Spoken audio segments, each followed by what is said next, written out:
अस्सलाम वालेकुम नाज़रीन, आज हमारे साथ सबा गुल साहिबा मौजूद हैं। सबा गुल साहिबा एक जानी पहचानी शख्सियत हैं, वो किसी तारीफ़ की मुताज नहीं है। तो रमज़ान का महीना है, तो आज इनसे पूछते हैं कि ये पूरा जो महीना है वो मतलब फ़र्स्ट रमज़ान से लेके अब तक क्या मसरूफ़ियात रही हैं। जी अस्सलाम वालेकुम। जी वालेकुम सलाम। सबसे पहले तो बहुत शुक्रिया आप इस चीज़ की कवरेज के लिए यहाँ मेरे ऑफिस में आए।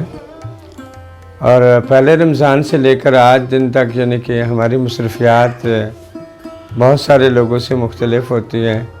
हमारी एक एम चल रही होती है, हमारी एक कैंपेन चल रही होती है और पूरी रात जागना पड़ता है। ट्रांस को इसी चीज़ पे मादा किया जाता है। रोज़े का क्या मकसद होता है, नमाज का क्या मकसद होता है, अल्लाह और अल्लाह के कुरान की इबादत का क्या मकसद होता है, तरावियों का क्या मकसद होता है। इसी तरह यानी कि हम व्हाट्सएप ग्रुपों में या वीडियो कॉल में एक दूसरे से मसरूफ़ रहते हैं। फिर यानी कि उस तरह यानी कि हम एक दूसरे की अफ्तारियाँ करवाने में मसरूफ़ रहते हैं। मैं तो मुसलसल इन चीज़ों के पीछे लगी रहती हूँ। कभी एक ऑफ़िस में चली गई, कभी दूसरे ऑफ़िस में चली गई, कभी एक इदारे के पास चली गई, कभी दूसरे के पास। यानी कि आपको पता है जिस तरीके से मैं राशन डोनेशन करती हूँ, लोगों से लेती हूँ, यानी कि ये नहीं कहती किसी को 100 बैग दे दो, 200।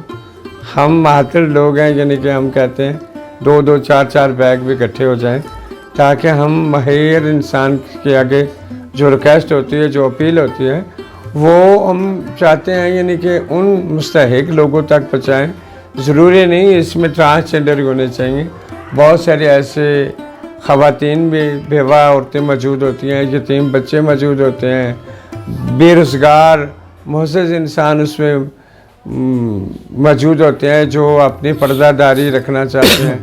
यकीन जाने में 2-4 लोगों के घर में राशन देने के लिए गई तो मेरा ना कलेजा फट के बाहर आने लगा था। औलाद होने के बावजूद वो माँ बाप भूखे रोज़े रख रहे थे। बड़ी तकलीफ़ हुई मुझे बड़ी तकलीफ़ हुई। इस तरह की औलाद को अल्लाह ताला के साथ हिदायत दे।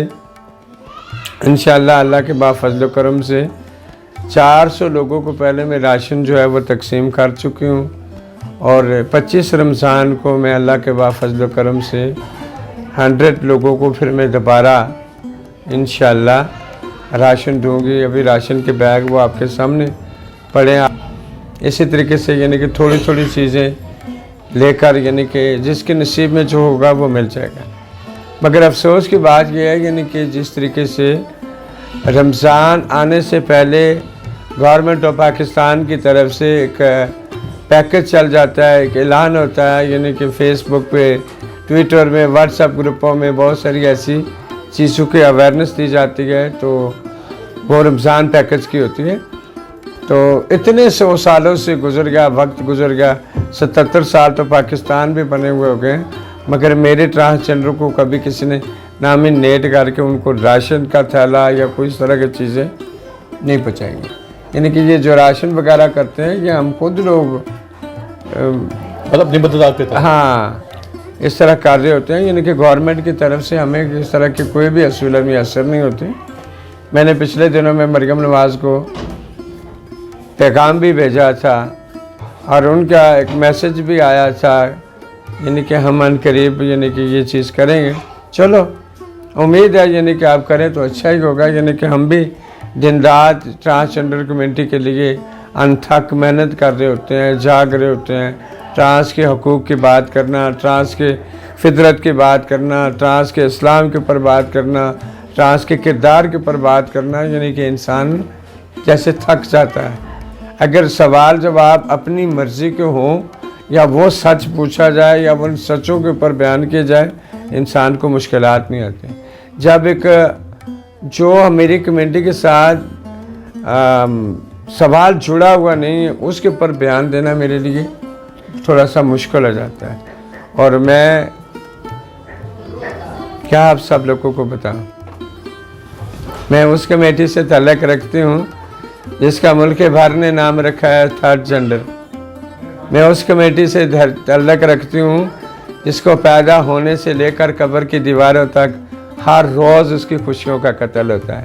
मैं उस कमेटी से ताल्लुक़ रखती हूँ जिससे पैदा होने के बाद उसकी बहनों के रिश्ते नहीं आते। मैं उस कमेटी से ताल्लुक़ रखती हूँ जो भाइयों की ख्वाहिशें टूट जाती हैं। मैं उस कमेटी से ताल्लुक़ रखती हूँ मेरे पैदा होने के बाद मेरे माँ बाप को एक जलालत की ज़िंदगी गुजारनी पड़ती है, मेरे माँ बाप मुझे घर से बाहर निकाल देते हैं। यही मेरा जेंडर है। आज यही मेरा सवाल है, आप थर्ड जेंडर वाले लोग जो हैं वो आप क्या कर सकते हैं? हम तो किस्मत के मारे, जलालत के मारे, हसीयत के मारे हम तो अपनी ज़िंदगी को बड़े खूब तरीके से एंजॉय करके ज़िंदा रह रहे हैं, कई दुखों को अपने सीने के अंदर समेट कर छुपा कर। तो आप लगातार यानी कि हमें अल्फाजों में कसते रहेंगे, ताने देते रहेंगे, हमारे ऊपर रिसर्च करते रहेंगे। उम्मीद ये रखती हूँ यानी कि क़यामत तक आपको ये एहसासा नहीं होगा जो कुदरत वाले ने एक ख़ास एहसासा रखा है ख्वाजा सराह कमेटी के लिए, आप कभी भी नहीं समझ पाएंगे। नाराज़ नहीं होना, सच्ची बात है कि खुदा हाफिज़। जी बहुत शुक्रिया।